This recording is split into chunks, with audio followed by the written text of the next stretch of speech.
Westminster Abbey by Matthew Arnold.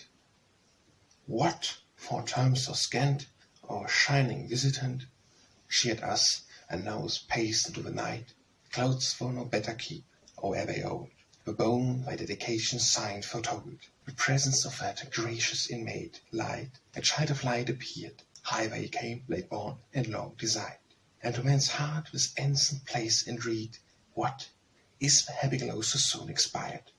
Rough was the winter eve, where craft the fishers leave, and down over the Thames the darkness drew. One still lags last and turns, and eyes the pill. Huge in the gloom, across the throny aisle, King Elizabeth's work, the wondrous minister knew. 'Tis Lambeth now wherein were moored their boots among the bulrushed steams, and that new minister and the method fan, the world-famed Abbey with the whispering Thames.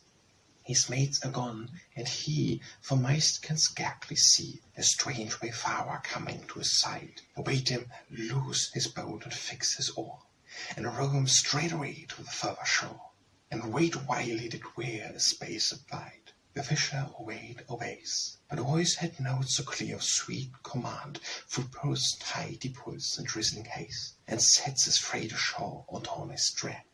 The minister's outlined mass rose dim from the mirrors, and thitherward the stranger took his way.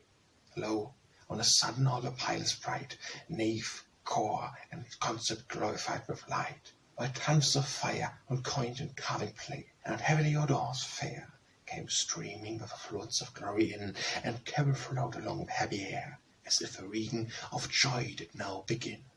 When all again is dark, and by the fisher's bark the unknown passenger returning stands, O Saxon fisher, who haste ahead with thee, the fisher from the lake of Galilee. So safely blessing him with outspread hands, when fate but speaks the while, a drawn vow to King Sabbath shall relate, how St. Peter's church in Tawny Isle Peter his friend with light did consecrate. 1200 years and more along the holy floor pagans have paced the tombs of mighty kings, effaced the humbler's grave of Sabbath's line, and as years speed, the ministers slides the wine, grew used to approach of glory wings, arts come and arms and law, and majesty and sacred form and fear. And the primate guest the fisher saw, light, only light, was slow to reappear.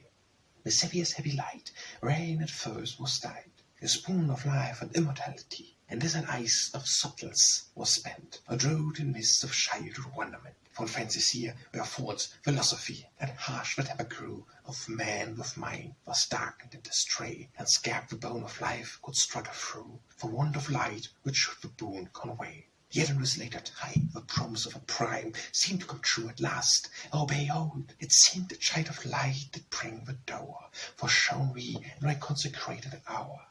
And in the courts a shining freight and road, bright wits and instinct sure, a goddess warm and true without alloy, and temper sweet and love of all things pure, and joy and light and power to spread with joy. And onward countenance bright shone of so high delight, but in my mind there came how, long ago, lay on the hearth amid the firing, the charmed babe, the Lycian king. His nurse, the mighty mother, willed it so, warm in the breast by day, he slumbered in the brosier born the child. But all night long, amid the flames he lay upon the hearth, and played with them, and smiled. But once at midnight deep, as the mother woke from sleep, and saw her babe amidst the fire, and screamed. A sigh the goddess gave, and the throne plucked from the fire the child, and laid him down, and raised her face, and glory round her streamed. The morning stole no more, mended the form, no more he heat was bone, but remained of celestic sheen the were, and beauty filled her, and she spake aloud. O ignorant race of man, achieve your God who can, if your own hands the good began and do. At human cry not merit or work divine, immortal at a maid, the spoil of the mind, but whose hair to death again is due, they have known no power, and to this pious household to pray, the kindness show me in my wandering hour. She spake, and from the portal passed away.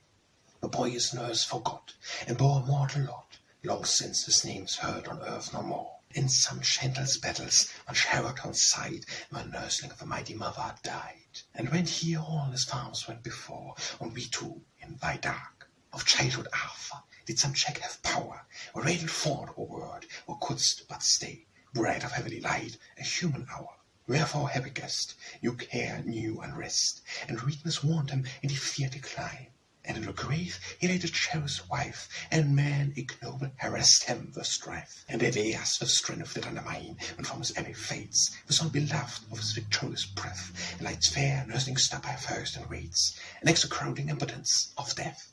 But hush, this mournful strain, which would of death complain, the oracles forbade, not ill inspired, but pair whose head did plain, whose hands did fork the temple in the pure penitent Gog. Finish the work, and when a meat required, 7 days, the God replied, life happy will expect your perfect meat. Quiet in sleep the 7th night we died. Death was judged the boon supreme indeed. And truly he who here hath run his bright career, and served me noble, and acceptance found, and born to light, and ripe the fitness hide. What could he better wish when went to die? And wait the issue, sleeping underground, or should he pray to range down the long age of truth, to ripe slow, and break his heart with all the baffling change, and all the tethers tossing to and fro?